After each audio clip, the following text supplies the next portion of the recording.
quelle est la connexion entre le ministère de l'urbanisme, le tel, il n'y a pas de connexion. Et puis, quelle est la connexion entre l'ONAS qui s'occupe des ouvrages et l'information climatique? Aduna dafay dox. Il y a une information climatique qui doit être connectée bu war a lëkkaloog effectivement ak ñi nga xamante ne ñooy tabax. Par exemple dafa mel ne bateau bu war a dem géej nappi il faut que mu déglu météo ñu wax ko ni fii la ngelaw lii di jaar vitesse bii la toll pour que nappkat bi ba ñu jël risque. Mais il n'y a pas ce travail et ce travail aujourd'hui doit être fait li ciy dëgg mooy li muy wax ni Guédiawaye ñu ni c'est à 0 mètre de géej. Mais pourquoi nous on doit être beaucoup plus inondés que waa Sicap Liberté alors que li mu posé c'est le problème de la priorisation des dépenses mooy 750 milliards ñu jox la ko. Est-ce que ces 750 milliards da nga favoriser jënd motopompe pour donner à des amis des marchés pour qu'ils s'enrichissent ou bien da nga favoriser de gros ouvrages pour que ndox mi mën a dem? On peut autant dire que les populations de temps en temps il y a un comportement incivique dañuy jël ay biiru xar dañuy jël ay béjjén dañuy jël lu leen neex bu taw bi jotee ñu ubbi seen foos yi et cetera lu nekk comportement yooyu yëpp mën nañ ko wax. Et puis aussi apprendre à vivre avec l'eau.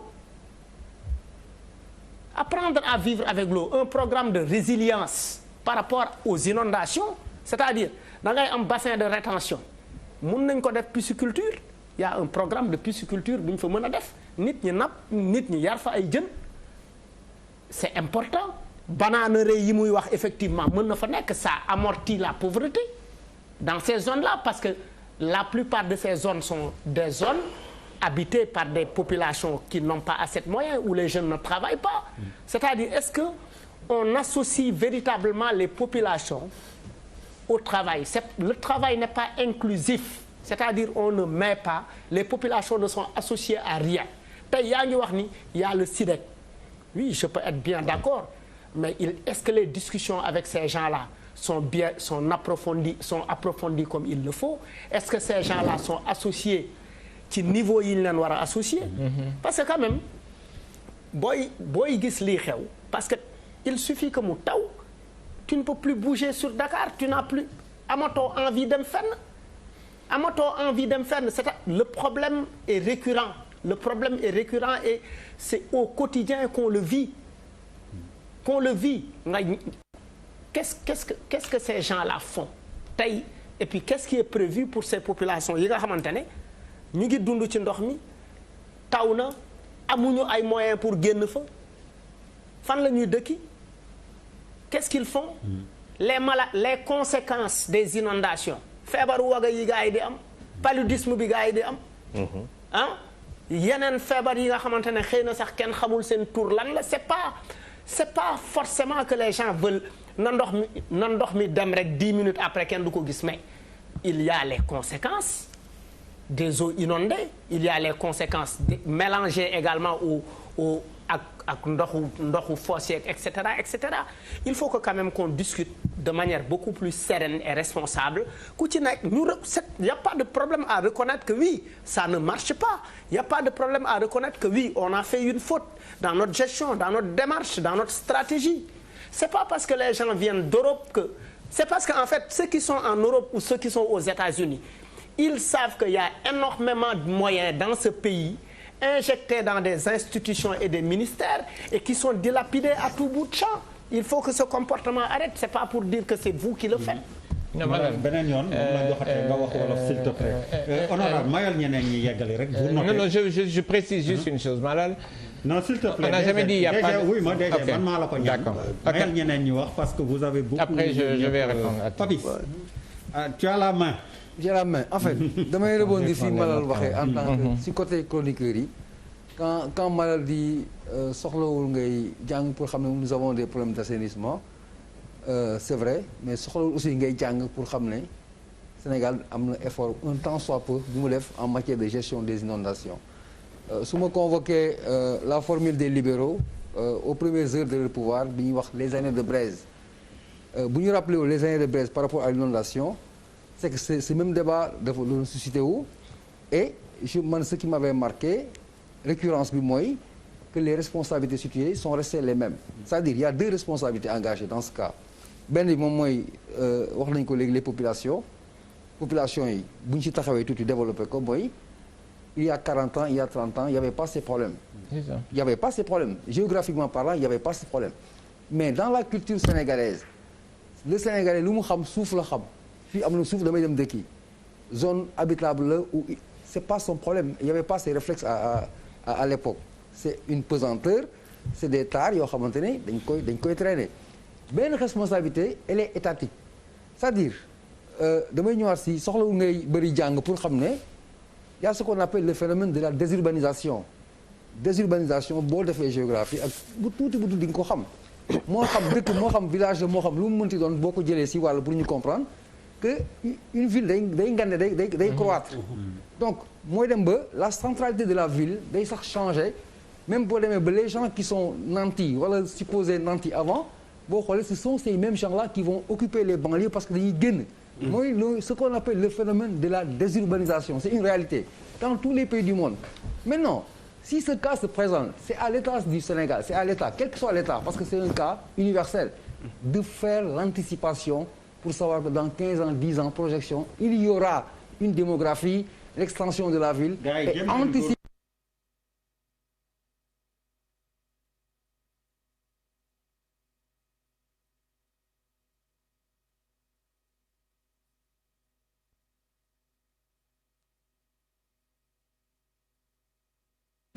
beneen bi mooy le facteur le plus essentiel que les gens ignorent aujourd'hui mais pas ñu rek mais c'est le monde qui est déréglé dafa am ce qu'on appelle le dérèglement climatique il y a des gens qui l'appellent changement climatique anglais di ko wax climate change mais dérèglement bi moo gën a doy waar ça veut dire que tous les phénomènes naturels antérieurement maîtrisés connus mais se présentent sous des formes mais méconnues et avec des effets que nous connaissons mieux boo déparé si phénomène dérèglement climatique bi nga dépassé même les inondations tu as les effets sur l'écologie mais les incendies boo ñëwaatee ci taw bi raréfaction des pluies day am mais aussi des pluies dévastatrices ça veut dire que c'est un chamboulement c'est comme le corona qui s'invite dans notre vie qui n'était pas programmé et qui ramène des réalités et qui nous présente d'autres facettes environnement bi moo tax chaque fois dama leen di wax ne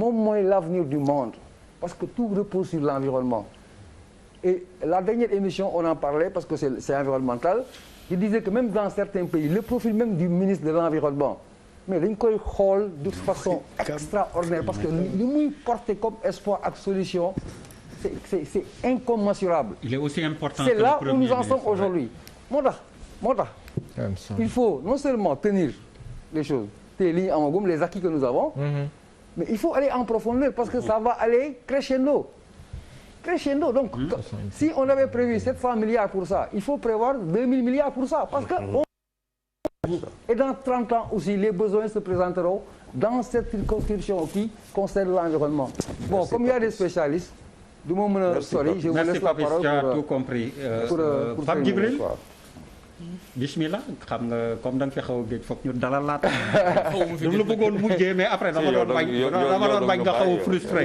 tuuti ma ni buuba ma ni non bàyyi ma jox Pape Djibril balaa mu naan daf ñu bàyyi ñu bàyyi. il a de nouveaux amis il a de nouveaux amis. ayca bismillah. non dafa am feneen fu ma leen di nekkal ngeen nekk.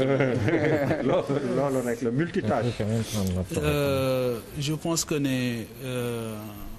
comme li ñuy wax rek mooy lu ne weng kenn du ko jeex effectivement bu ñu demee ba président de la République pour vraiment revenir au thème bu fekkee ne président de la République moom ci boppam moo jugé utile parce que ñëpp xam nañ ne communiqué conseil des ministres bala moo génn nag dinañ ko passer à la loupe et au peigne fin bu baax a baax xool ko xoolaat ko luñ ciy génne it xam na lu tax ñu koy génne président information yi mu am yëpp bu fekkee ne moom ci boppam moo dem ba wax ne nañu ko defal un rapport détaillé du plan décennal am na lu tax mu wax ko parce que justement c'est sur la base de ces informations ci lay xool ndax day réajusté wu comme on parle de réajustement temps yi ak d'accélération moom xam na li tax mu bind ko mais effectivement kilifa gi monsieur le maire ci boo xoolee sax fi muy laajee loolu dafa wax ne nañu liggéey ak les mairies li tax loolu tamit mu wax ko mooy booba ba tey dafa am loo xam dañu leen ci dessaisir.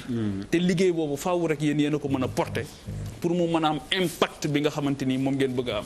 moom ngeen ci bëgg te loolu mooy ngeen commencé di concevoir ci seen conseil municipal yi ay plan directeur d'urbanisme yoo xamante ni ak seen i borom xam-xam yéenay wax ne lii ngeen bëgg balaa ngeen koy répercuter au niveau central bu ngeen defee expression de besoin bi su ngeen amul nag li ngeen koy faje ngeen doog a wuti koppar pour ñëw ñu dimbali leen ci donc je pense que ne fi mu laajee plan rapport détaillé laaj na it 750 milliards yi nga xamante ni mbébét la woon en réalité c'est-à-dire que bi ñu defee bi ñu xayma li nga xamante ni jàpp nañ ne moom moo war a saafara mbënd mi ci fukki at yooyu ñu jëm dañu wax ne toll na ci 750 milliards mais jusque-là aucune évaluation n'a été faite depuis lors.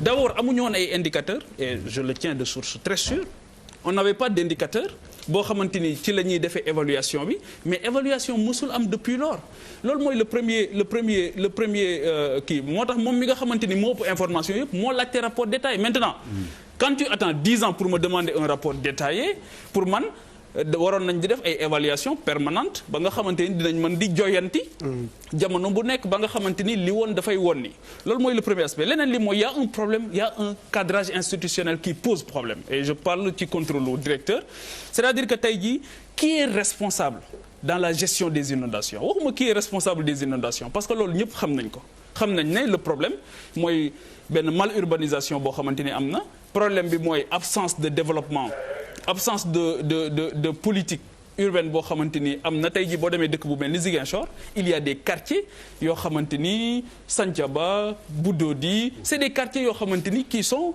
de façon permanente dañuy am mbënd de façon permanente donc problème bi mooy qui gère les inondations est-ce que ONAS la est-ce que ADM la est-ce que AGEROUTE la est-ce que c'est la DGPI bi nga xamante ni moom mooy la direction générale de prévention de gestion des inondations est-ce que moom la est-ce que moom moo koy gérer ñu nekk nag dans des ministères différents ñu éclater leen dans donc il y a un problème de cohérence institutionnelle boo xamante ni loolu moom mooy jiitu d'abord maintenant on parle de gestion des inondations mais justement comme le coronavirus il y a aussi le business des inondations c'est-à-dire que am na si ñoo xamante ni aussi bu ñu sañoon situation bi du changer parce que ci la ñuy amee li nga xamante ni moom lañ ci am ci motopompe ci essence jaayum essence ak yeneen distribution de vivres yeeg yooyu yëpp donc dafa am ñoo xamante ni aussi le business dafa leen arrangé ba nga xamante ni ñoom ils adorent entretenir ce mal là mais nan la ñuy def ba nga xamante ni dinañ am une évaluation boo xamante ni en amont dinañu permettre justement ñu am la cartographie bi ma doon laaj léegi par rapport ak la connaissance du risque bi nga xamante ni dinañ ci mën a anticiper régler ko définitivement encore une fois on ne dit pas que rien n'a été fait mais au vu des moyens qui sont déployés dañuy gis ne si le problème persiste c'est parce que tout simplement il y a un problème yeneen yi mën nañ ci ñëw suñu bëggee mooy koo xamante ni day gagner marché te mu wóor ñëpp ne techniquement mënu ko def mais keneen lay dem jox ko kooku sous-traité ko keneen au finish l'ouvrage bi nga xamante ni moom la ñuy joxe mais du baax loolu aussi c'est un problème que nous savons le président de la République je pense a une occasion extraordinaire de sévir d'abord de réajuster ñu xool nan la ñuy changer cap ñi nga xamante ni am nañ beaucoup de volonté ñoo ngi liggéey certes mais ils n'ont pas de moyens am na si ñoo xam ne amuñu moyen boo xamante ni moom lañ leen di nga xamante ni l'infrastructure en tant que telle buñ koy defar li nga xamante ni moom la war a àndal mais duñ ko bàyyi xel et tous les nouveaux quartiers ont ce problème moi j'ai habité dans un nouveau quartier mais parce que da ngay gis benn promoteur privé bu ñëw di tabaxal 100 maisons mais nga tabax 100 maisons ñëw rek tabax 100 maisons amul bàyyi woo xel ouvrage collectif bàyyi woo xel voirie interne bàyyi woo xel dara ñu bàyyi la nga def ko noonu mais finalement qui doit faire la police dans ce pays qui doit faire la police qui doit corriger le président de la République Macky Sall en 2012 quand il arrivait au pouvoir il avait une mission de correction à tout point de vue moo tax man bëggatuma tamit ñu dégg naan ma ay 2005 ak ay 2007 ak ay nangam ak nangam dañ ko jox carte blanche mu ne j'ai une mission de correction mais il n'a qu'à corriger alors bismillah waaw en fait musuma xaar autant de temps xam may wax il faut distribution parole bi il faut ñu xool ko bu baax ba pare ngir yàlla ak yonent bi gars yi émission bi wolof la de wax fa dëgg yàlla war ngeen def ay effort sama gars ñi du ma wax chroniqueurs yi parce que moi j'aime pas ce nom là bu ñu ñëwee chroniqueur sama gars yi rek en Charles président. loolu ñaxtu bu njëkk bi la. oui quand même waaw il faut pas nous réduire à. les chroniqueurs là non. voilà ñax sama gars ñi rek. oui xam nga ça fait 6 ans ou 7 ans pour faire cette émission. waaw mais en réalité boo génnee côté technique bi man jàngat bi ma ci am mooy ñun dañu bëgg indépendance. dañu bëgg demal suñu bopp. te ñun amuñu vision. c'est très simple émission bi dañ leen ko tegaat ci Sénégalais yi wàcceewaat ko c'est-à-dire que quartier yi nga xam ne tubaab yi ñoo ko fi defoon ah avant indépendance yi ñoom ñoo tane quartier yu bees yi ça veut tout dire. c'est ça. ça veut tout dire mooy que amuñu vision c'est-à-dire que problème yi mënoo ko jël nga imputer ko benn régime que bu Macky Sall wala bu depuis Senghor depuis ñu am indépendance ba léegi. c'est-à-dire que yan quartier la tubaab yi def ak yan quartier la ñu def ñun bu ñu waxee ni dañu bëgg un pays émergent un pays boo xam ne dafay aspirer au développement. Medina je pense que question boobu il faut ñu taxaw si lan mooy développement lan mooy aspirer au développement lan boo bëggee développer lan nga war a njëkk a def dëkkuwaay nu mu war a mel ah nit ñi ni ñu war a dundee loolu dafa am solo. prix terrain. du 300 mètres carrés ñu lay jaay 50 millions wala 100 millions aux Almadies rek du loolu c'est-à-dire que pour nga mën a dëkk fenn lan la laaj mais pour man loolu mooy politique. état loolu la war a def mooy que tabaxal nit ñi loo xam ne fii ak 50 ans nga naan mais attends mais gars yi comment ils ont vu venir mais loolu mooy état mooy lépp looy def rek nga sédd ëllëg parce que sinon boo séddul ëllëg keneen mun na ñëw après beneen régime mën na ñëw. nga foog ni régime boobu fotam la fekk en fait c'est un ensemble de lan mooy tey normalement problème waratul am ci quartier yu bees soo identifier quartier yi nga xam ne problème amoon na fa ba débloqué xaalis ne réglé ko mais boo ko xasee ba réglé beneen quartier bu bees bu am inondation c'est de ta faute parce que jànguloo ci li nga xam ne moom mooy erreur yi ñu amoon c'est-à-dire que xam nga da ngay gis nit ñi nga xam ne dañuy li ñu naan exode rural ñi ci jógee ci àll bi di ñëw te ñu ci gën a bëri bu ñu ñëwee Dakar sax banlieue bi la ñu dal mais qu'est-ce qu'on fait pour encourager nit ñi ñu toog ci dëkk yooyu. beneen bi mooy moi j'ai l'impression même bu ñu def émission bi que le Sénégal s'arrête sur Dakar quoi. On ne parle que de c'est-à-dire que y a des gens wóor na ma ñuy seetaan ni naan mais ñii dañuy fonto mais Sénégal du Dakar waxoon naa ko fi il faut ñu commencer anticiper ci ay yooyu.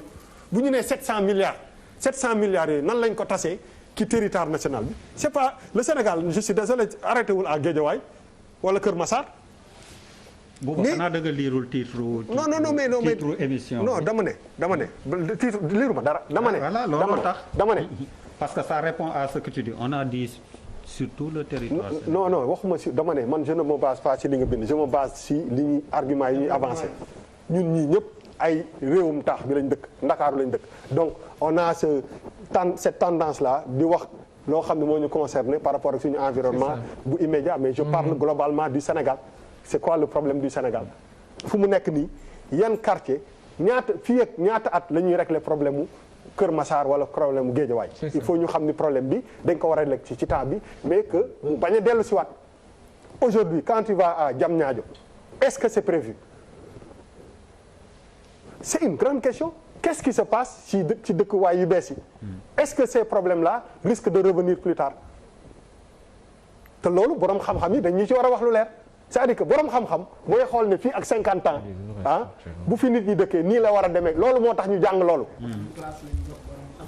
voilà non mais non dama ne dañ ñu war a wax réew mi buy avancer parce que dafa am benn contradiction boo xam ne mënuma xool ñu naan ma terre après ma bëgg a jënd xuus ci ay kii du mën a fomp samay daal dugg ci terre bi toog ça ne colle pas dafa am loo xam ne boo nekkee nit buy tukki wax fa dëgg yàlla mais fii suñu président de la république dëkk kan moo ko tabax 1902 lañ commencé construction. mais kan moo ko tabax palais en 1902 tubaab bi colon yi c'est-à-dire que symboliquement xam nga loolu dafay wax lu bëri booy dem avenir de la république ak tout ça quand tu regardes quand même c'est fait il y a quoi Bouba y avait des crocodiles là-bas. Voilà exactement mais c'est-à-dire man léegi ñun ñaata 60 ans après li ñu tabax est-ce que jege na loolu bu ko warawul war ko gën a dellu ginnaaw te loolu mënoo ko imputer que si état et waxuma état bi mais état yëpp mooy que il faut ñu taxaw ñu ne bon ok on veut un Sénégal nouveau mais pour am dëkk bu boo bëggee mu développé wu dafa am noo koy tracé dafa am vision boo xam ne da nga ko war a am sinon tu vas toujours être un pays sous-développé parce que amuloo vision te soo amul vision anticiper ci génération yi di ñëw mais ça ne sert à rien moom moo ñu indi si problème donc bu ñu mënee identifier li nga xam ne moo l'existant ah te pour man existant bi normalement 700 milliards war na ko mën a defar. non pas existant bi 700 milliards bëri na de.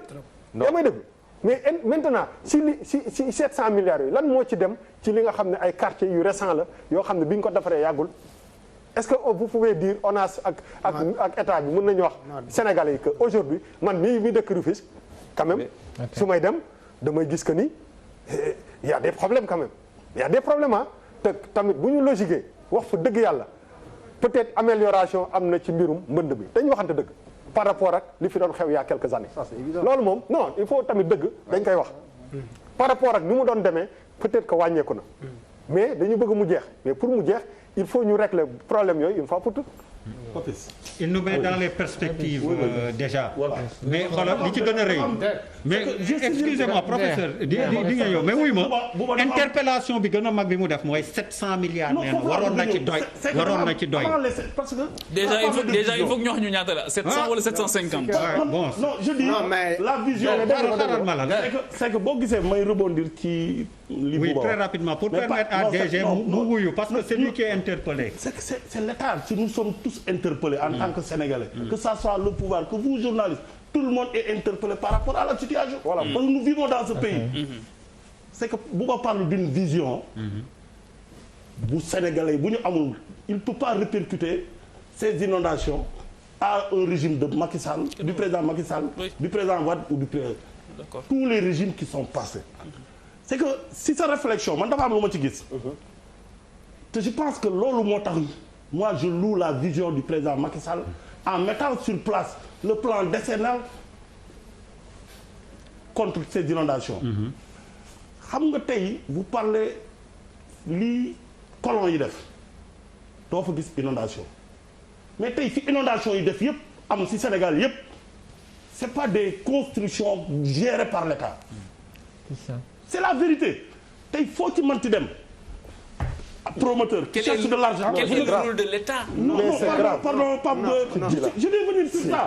C'est par rapport au service technique monsieur le maire, qui donne voilà, leur avis par rapport voilà, à parce que État bu coupable nit responsable. Non, je vous dis l'année dernière devant le ministre de l'eau et le ministre des collectivités territoriales, j'ai dit publiquement devant le directeur que la responsabilité des services techniques aujourd'hui inondation et la mort de ces enfants am nañ ci responsabilité parce que l'autorisation ñun ñoo ko def en tant que collectivité territoriale mais sur l'avis des services techniques qui nous demandent d'autoriser après avoir s'ils nous demandent d'autoriser dans la mer nous on autorise. Ah bon?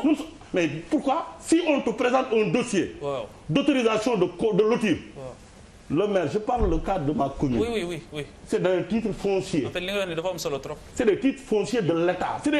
C'est des titres fonciers privés. Si aujourd'hui ce dossier on le transmet à l'urbanisme qui donne à l'ensemble des services techniques qui donnent leur avis favorable. Yéen amu leen objection. Non mais non. Pourquoi on ne peut pas parce que on n'est pas outillé.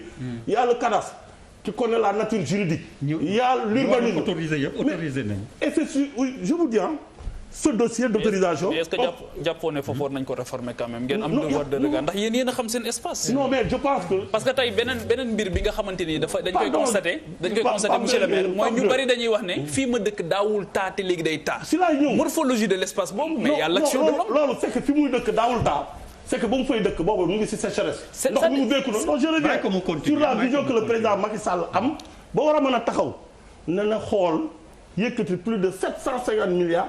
ne nañu jéem a lutter contre les inondations d'ici de 2012 à 2022 on a fait presque 10 ans il nous reste 2 ans et Bouba l'a dit il y a une amélioration par rapport à la gestion de ces inondations ça tout le monde doit le saluer mais cela ne veut pas dire que c'est parfait mat na. oui non non vous m'excusez. non je vous demande dama ne uyu non il faut me laisser continuer.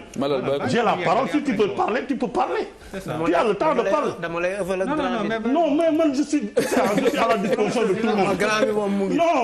non kii moom. moi je me félicite le fait que de dire qu'il y a des avancées. sëñ bi may ñu tuuti yow tamit. On va passer aux solutions. Allez, DG. Il faut me laisser continuer. C'est que la vision que le président a eue pour mettre sur place. S'il vous plaît, on le laisse finir. C'est que nous devons ñun ñëpp dañu war a xam ne. mënoo jiite réew te amoo gis-gis. parce que Sénégalais yi du ñu jël seen kaddu di ko jox ko amul gis-gis pour lu jëmale réew mi kanam saa bu ko nit di wax mais lu tax mu koy wax fan la koy teg comment nous Sénégalais ku si ne am xel am xam-xam ay nit sàkk pour yor réew mi. ñu xam ne kii fii la bëgg a jëmale réew mi kii fii la bëgg a jëmale réew mi ñun Sénégalais la majorité des Sénégalais naka yow lañ jox réew mi donc c'est à partir de sa vision qui nous a vision boo xam ne ñun ñëpp d'accord nañ ci moo tax tey mbënd yi amoon Dakar yi amoon banlieue te wóor na leen ne ñooñu ay nit la yoo xam ne dañu ñëw fekk fu ndox ne ñu ñëw dëkk fa bañ fay dëkk nag ndox amu fa woon mais ay dex la ay teen la woon. ñu suul ko dëkk fa. pas forcément. mais c'est la vérité. alors waaw loolu benn élément la. non mais souvent ay. monsieur le maire non dama koy jox non mais bàyyi ñu wax tamit. tu la laisses parler. non man j'habite Wakhinane Nimzatt. oui. da doon taw 1 minute ndox mi dem état ñëw tabax fa ay tëli. jiitalu fa ay canalisation. foofu li ma lay wax li mu wax je suis d'accord non dama lay jox la non le cas de Sangalkam qui n'a jamais inondé. dafa am benn exemple bu la bëgg a jox bu am solo. moi je parle d'une vision. ku ndóobin rey sa maam boo séenee lu ñuul daw maanaam am naa góom Médina Gounass wala am naa góomu inondation biir Jidda Caaroy Kaw am na yeneen i gox yu war a judduwaat war naa am capacité d'anticipation pour que li ma daloon fee du ma dalaat fee mooy en fait le problème n'est pas réglé il est différé et puis le fait que ñuy revenir à ces problèmes là c'est un comportement incivique boo xamante ne mu ngi bàyyeekoo d'abord ci autorité yi mooy ni ñuy joxe ay autorisation mooy ni ñuy joxe cantinisation yi parce que ku bëgg a neexal sa militant jox ko cantine na ko sampal ci diggu école bi espace boo xamante ne suuf la woon ndox mi mën na koo naan. la morphologie de l'espace la ñuy dérégler. mais xam nga yooyu aussi il faut que ngeen koy accepter li ëpp ci góom bi réew mi am genn wàll gi c'est un comportement politique boo xamante ne dafa rafetul c'est aussi simple que ça. c'est-à-dire il faut que ñu soppi comportement il faut que ñu soppi doxalin buñ la falee wóolu la nga xam ni en fait ndenkaane d'abord dafa war a am saytu mooy dañ la dénk dañ la war a saytu te buñ la dénkee da nga war a fexe liñ la dénk mu rafet liñ la dénk pour mu rafet c'est pas forcément de l'argent hein c'est la responsabilité mooy lan mooy ñan d'abord laay teg ci équipe municipale bi état xam naa ni mën na lii mais il y a des coopérations il peut y avoir une coopération entre Mbambilor et une commune en Hollande wala aux États-Unis par exemple coopération yooyu parce que en fait il n'y a pas de management da ngay am ci équipe municipale bi que de jeunes à la solde du maire yi nga xamante ne dañ leen fa teg ci ay postes jànguñu amuñu xam-xam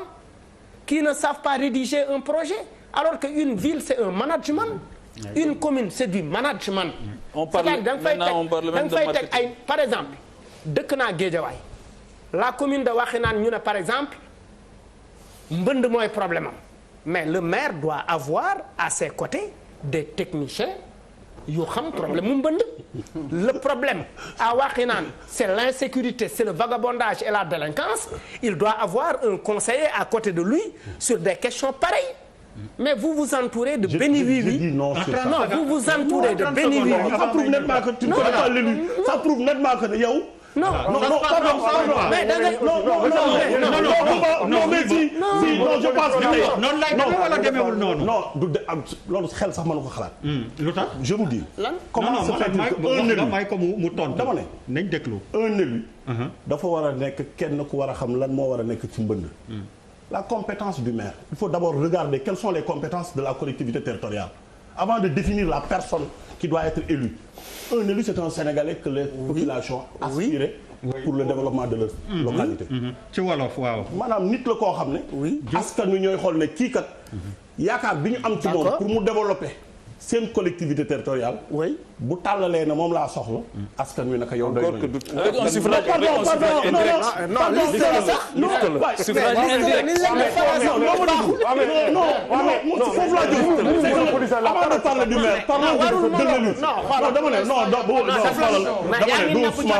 dama ne non. yow dinaa la laaj lu tax du ngeen a bàyyi ba wax. Non, il faut que je parle non parce que dafa dugg ci loo xam ne. bokkul ak d'abord. non booba il faut me laisser parler bu ko bàyyi ma mais il faut ma wax. parce que dugg nga ci débat boo xam ne bokkul sax. ak li tax nit ñi toog nga lañu waxtaan. parce que si tu parles d'un élu.